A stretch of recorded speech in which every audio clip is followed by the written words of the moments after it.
कि देश को एक अजीब दृष्टि से देखते थे।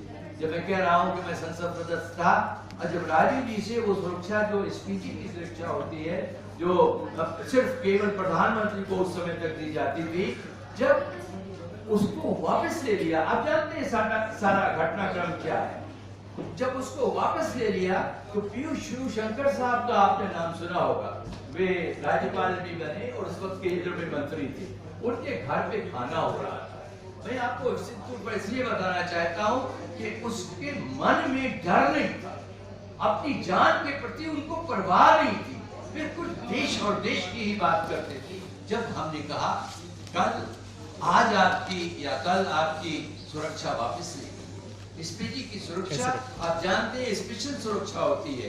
जिस व्यक्ति की जान को खतरा हो उसके लिए एसपीजी महत्वपूर्ण रोल अदा करती है और राजीव गांधी जी के जमाने में ही एसपीजी का इंट्रोडक्शन हुआ था। लेकिन जब वे प्रधानमंत्री नहीं रहे तो वो सुरक्षा उनसे बाहर हो गई। उनकी जान को खतरा था, उन्हें खुद भी अंदाजा था, लेकिन उन्होंने कहा कि नहीं। मैंने कहा कल हम संसद में इसके ऊपर सवाल उठाएंगे, ये बड़ी ज्यादती हो रही है, ये आपके जान के खतरे का एक बिगुल बज रहा है और हम इसको बर्दाश्त नहीं करेंगे। लेकिन उन्होंने मुझसे कहा नहीं, मैं इसको इशू नहीं बनाना चाहता, मैं नहीं चाहता कि मेरे व्यक्तिगत जान के बारे में संसद में सवाल उठे।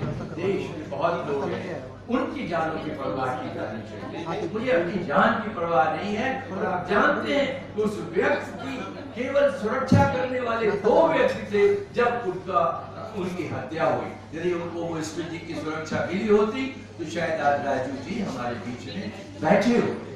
और देश का जो नुकसान हुआ वो हमारे देश का केवल नुकसान नहीं हुआ, वो मानवता का नुकसान था, वो देश का ही नहीं सारी दुनिया का नुकसान था। क्योंकि वे एक शांतिप्रिय देश ही नहीं, एक शांतिप्रिय दुनिया चाहते थे और इसीलिए उन्होंने 5 साल के अंदर ही 5-6 देशों का एक ग्रुप बनाया जो शांति के लिए काम कर रहा था और जिसका नारा था कि आणविक